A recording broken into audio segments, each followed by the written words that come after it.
Yeah, I know. I want to let go, but I'm the how? one holding this whole thing And together. I can't pull out now because like then the whole what will project they won't do work, without and me? then How will they everybody will be do mad the at work me, without and I'll me? be the What bad will guy. happen if I'm gone? And then They need me. why is letting go so hard? Bring it in. I know. I used to think that if I knew something was no good for me, I would have no issue letting it go. I used to think that if I could intellectually know this thing is no bueno, that I will have no issue. I could say goodbye to the thing and I would not feel bad about letting the thing go. I also thought that if I'm letting go of the thing, then my life is automatically supposed to get easier. So then why does letting go feel bad? Letting go fucking sucks. The disconnect comes when we interpret letting go of a thing as something outside of us. That we're needing to let go of this person. We're needing to let go of this relationship. We're needing to let go of this job. And then have you ever been in a situation where you finally did let go of the thing, but you still didn't feel better? Because what we need to let go of is inside. Bars. What if the thing you need to release is inside? What if it's your habits, your identity? You may have let go of something physically, but not emotionally or spiritually. And if every experience is a reflection of our inner world, then maybe the excavation hasn't started yet. The thing is, releasing is a part of our soul's journey. There's no way to become an evolved person. There's no way to learn the lessons that you're supposed to be. There's no way to grow without letting go. It is an integral part of the healing process. And when you are transitioning from one healing era to the next, you inevitably will have to let go of some things. So if you are trying to let go of something, someone, and it feels impossible and it doesn't feel good right now, this video is for you. Hi, I'm Shelah Marie. I'm the host of Unruly with Shelah Marie, the podcast, and this is my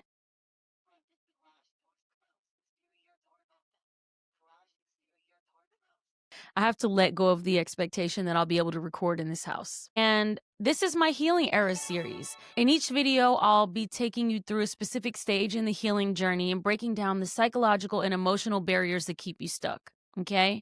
I'll show you why you feel the way that you do, what's actually happening beneath the surface, and give you practical tools that you can use right now. Okay, I will meet you exactly where you are and give you a practical tool that you can take with you right now from this video. Okay, let's get into it. So, true story, bro. As I said before, I never, ever, ever will teach anything that I don't do or haven't been through. I am not a guru sitting on a hill that knows everything. I am in the trenches with you as well. I think if you're a teacher, you have to be honest about that. And so let me give you a little story. This was not too long ago where I realized my business is falling apart, maybe even dissolving, and my business is in transition. I woke up, I had a moment where I was like, I don't know even what next step to take. I don't even think this is viable anymore. I don't even think I can continue it. I definitely think a lot of millennials relate to that. We were a part of the girl boss era, the girl boss generation, where we all wanted to own our own businesses. And I think it's great, but gotta be honest, it's fucking constant grind and it's not for everybody. And I realized maybe it's not for me. And so I even posted this on Threads about getting a job. And somebody was like, oh my God, Shelah, they're talking about you in the group chat. Like, sister, like, be careful about what you say. And I was like, am I supposed to be ashamed about that? Over 300,000 Black women were laid off from their jobs recently when America has a cold, Black women have the flu. Black women are my main supporters of my business. I do retreats for Black women and Black women have been affected. There's no secret in that. I'm a Black woman. I've been affected. And then also my community has been affected. So I don't feel like there should be any shame around that. That is a very honest thing to say. And I also feel like if I'm constantly telling women to release shame and accept where they are, I really do have to follow suit. And that is why I made that public on purpose, because I'm not trying to hide where I am. Just like you, I am transitioning from one healing era to the next. Just like you, I am in a space right now where I am having to figure out how to let go of things that I once really wanted. When I first started getting this inkling that I'm not sure if my business can survive, my impulse was to work harder. My impulse was to just keep going, put out more things, schedule this, do that. And every time I did that, as I talked about before, we talked about rebuilding and starting over and that panic and that pivot. We talked about the panic pivot that comes in a previous video. If you want to learn more about that stopping and starting cycle, this hamster wheel that a lot of us are on. But what I really landed on is that it's not really the business that's the thing in transition. It's me. I am transitioning from one version of myself to a different version of myself. And apparently, this version of myself that's emerging, the business cannot come with her in this way.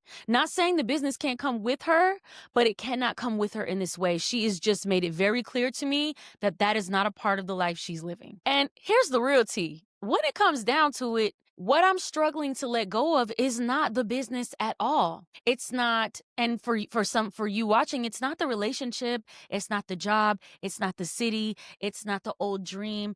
It's who you get to be in relationship to these things. So it's who I get to be in the business. It's who you get to be in the relationship. It's the performance of self that the job allows you. It's the version of you get to live out in whatever dream it is. It is always how these things allow us to enact parts of our identities that we struggle to let go of. I'm going to break down what we're actually clinging to when we're having trouble releasing something that no longer serves us. First, the identity. And that's a big one. We talked about identity in the last video as well.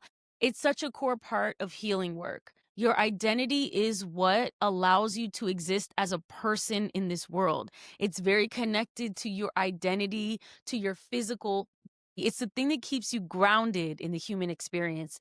So when you're in a shift with your identity, it can be difficult. But let's get straight to the chase. It's never them, it's always us. It's never him, it's always you. We don't hold on to the person. We hold on to who we were when that person loved us. We hold on to who we were when we can dream of a future with that person. We hold on to who we were when life made sense with that person. We're holding on to the person that vision allows us to feel like. So if you are going to let go, it requires you to grapple with the question, who am I without this thing? Who am I if I'm not a business owner?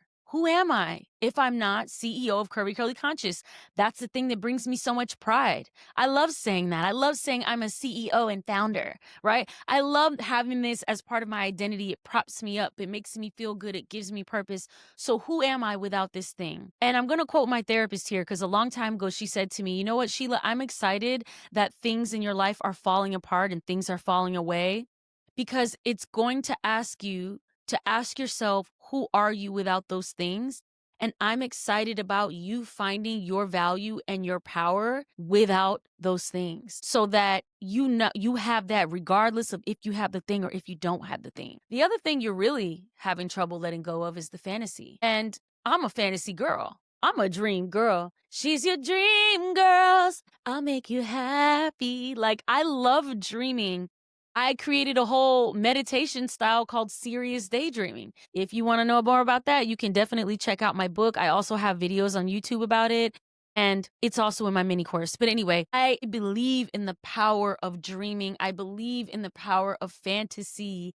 And I think it's magic. We need magic in life. I just think life is so hard. Life can be so rough. If you don't have the magic, you don't have the dreaming, what are we doing? But you have to be careful when it comes to fantasy. We have to make sure that the fantasies are a guide for the emotional experience we're trying to have and not a delusion. So this imagined version of what the relationship could have been, the imagining of what this opportunity could have looked like for you, the imagining of what this season would have been, could have, and not what it actually was, is the thing that's holding you back. The fantasy is necessary. I think it's a necessary part of the process. I'm never going to tell you to just be realistic. Fuck that.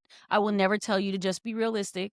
I will never tell you to say that's not realistic because fantasy is powerful. Our ancestors, the only reason that they got through life and the only reason that they made so many strides in the civil rights movements was their ability to dream, their ability to hold a reality in the vision of a reality in their mind that was not reflected in the third dimensional reality. Fantasy is necessary. It holds the potential. It holds the promise. It holds the versions of you that you might grow into one day. There's a way that people perceive dreaming as something that is like otherworldly or something that is related to being under the influence. But dreaming is the most sober thing that you can do. Really? Absolutely.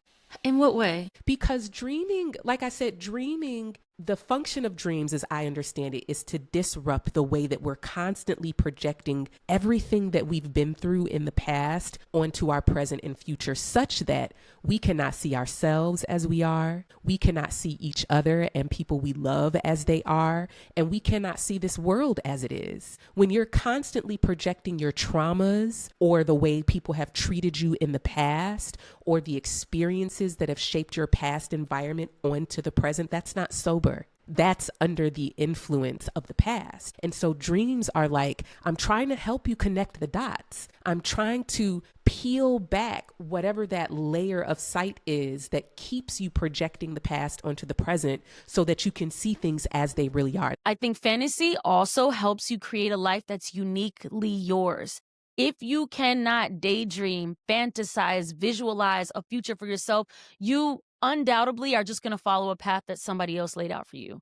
You can't make a life that's unique to you without your ability to fantasize or to daydream. And quiet as it's kept, giving up the fantasy is sometimes more painful than giving up the thing, because you have to let go of that version of you that your mind created. Even if you didn't get to see it enacted in your everyday life, it was still with you, it was still guiding you. And to let go of that can feel like you're abandoned. Like, so what's my North Star now? What you have to realize is that when you're letting go of fantasy, you are going to grieve. And grieving is a necessary part of the process. And if you are not grieving, you are staying stuck. Grieving teaches us about our values. It teaches us about what's important to us. And it also reminds us of how deeply we are connected to these things.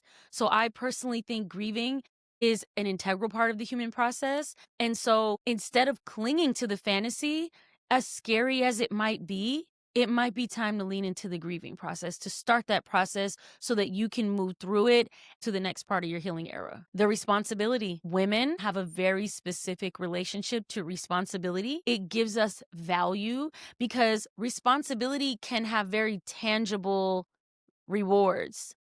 If you get responsibilities at job, you get a task, you execute the task, you do the thing, it's done. You can look at yourself and say, wow, look at that thing that I did. It can be a very tangible process. Kicker is women are socialized to feel responsible for other people, other people's behaviors, other people's actions, other people's emotions. And so sometimes we stay in situations long after they've stopped serving us because we feel responsible. We feel responsible for the other person's feelings, their comfort, their stability. It can look like, I don't want to leave the relationship because I don't want to hurt him. What will he do without me? Well, I don't want anything bad to happen. All his life might fall apart without me. I can't quit my job right now. We're right in the middle of a project and I don't want to leave my coworker. I don't want to let my coworkers down. I don't want to let my boss down. Well, I can't step back. I can't relinquish any of those responsibilities for my kids because if I don't do it, nobody will. And so we are conditioned to feel guilty for stepping back, even if we're drowning. This causes us to overstay in situations because you think leaving makes you disloyal. It makes you dramatic. It makes you selfish. Selfish. That's a bad word. Selfish. I mean, women are socialized and trained to put others before themselves, and especially when it comes to family life, romantic partnership, motherhood, we are conditioned to feel responsible for other people's behavior. I'll give you an example. Have you ever seen like a video of a kid acting up on a plane? What if you open the comment section, the first comments will mention, where's the mom? That mom should have da, right? That child's behavior will automatically be deferred to the parents, mostly the mother, right? Who knows what if that child was just tired and being a child like they being a child? What if that child has a disorder? What if that child has whatever? I don't know. There could be so many other factors that play into it, but the first impulse is to demonize the woman in the situation because society is conditioned to blame women for other people's behaviors. This is why our justice system, the court system, cannot understand narcissistic abuse, barely scratch the surface of understanding domestic abuse. I mean, look at our mothers. Our mothers can tell you stories about how women were blamed for getting beat on by the men because she should have stayed. She should have left. She shouldn't have done this, right? Rape culture supports that. Oh, she shouldn't be wearing that. Where were you? Were you drinking? There's all these ways in which women are socialized and conditioned from the time we leave the coochie to be responsible for other people's thoughts, behaviors, and opinions. So if you find yourself having trouble letting go of a thing, whether that be an identity, a job, a person, a situation, if you're having trouble releasing it because you feel responsible, you are not alone. Not just a personal flaw, very much both and. I say that in every video. This is not just a personal flaw. It is also conditioning. Black women are told to be the dependable one, the strong one, the one that supports everyone else, the one that holds the family together. It reminds me of an episode of my podcast that I did with Jasmine. And she was saying, like, yeah, the reason why some of the membership in the Black church is waning is because our grandmothers died. The matriarchs of their families are dying. Glue to the family is also the glue to the faith. They are the gatekeepers. You cannot have religion without women. Men teach religion. Women uphold it because I'm getting chills. Everybody always believes through grandma because grandma believed enough for everybody. So when grandma died, nobody comes to the church again. Grandma was the church. It was her. Inside of her held all the connections for everything that happened on Sunday. You know, the cooking, the going to church, the getting together. You wanted to be in check with her more than you wanted to be in check with God, low key. So again, on the other side of that though is grandma was also responsible. That's because the responsibility of keeping the family together largely falls on matriarchs. So when it's time for us to make a decision to let go of something, it can be very difficult. We can feel like we're abandoning someone, that we're going to disrespect someone. Like, let's say in your case, if letting go is a relationship to a parent or a family member, that can very much be perceived as you being disrespectful, ungrateful. Letting go of a job can be perceived as being a failure. Letting go of certain responsibilities in the home can mean people can say, oh, is she a bad mother? Is she being mean? So all of this is shame and guilt. All this shame and guilt does is keep you stuck in between a healing era. You know, you have the awareness that you're ready to leave, but this guilt and this shame is keeping you from taking that next step. And you're not holding on to the situation because it's good or because it serves you. You're holding on because you feel responsible for protecting other people in the scenario. And that's why letting go feels wrong. Even though staying is hurting you, letting go can feel wrong. Because 9 times out of 10, we don't want to be an asshole. You know, we don't want to hurt other people. We want to move through life in a way that makes us feel good. We're not trying to hurt people, you know? But if staying costs you your peace, if it costs you your growth, if it drains your spirit, if it keeps you small, who are you harming by holding on? And why doesn't your well-being matter? All right, so let's get into some tools. I'm going to give you some tangible, these are tangible somatic practices. So if you are like, yeah, Shelah, okay, so I feel like I do need to let go of something. So now what do?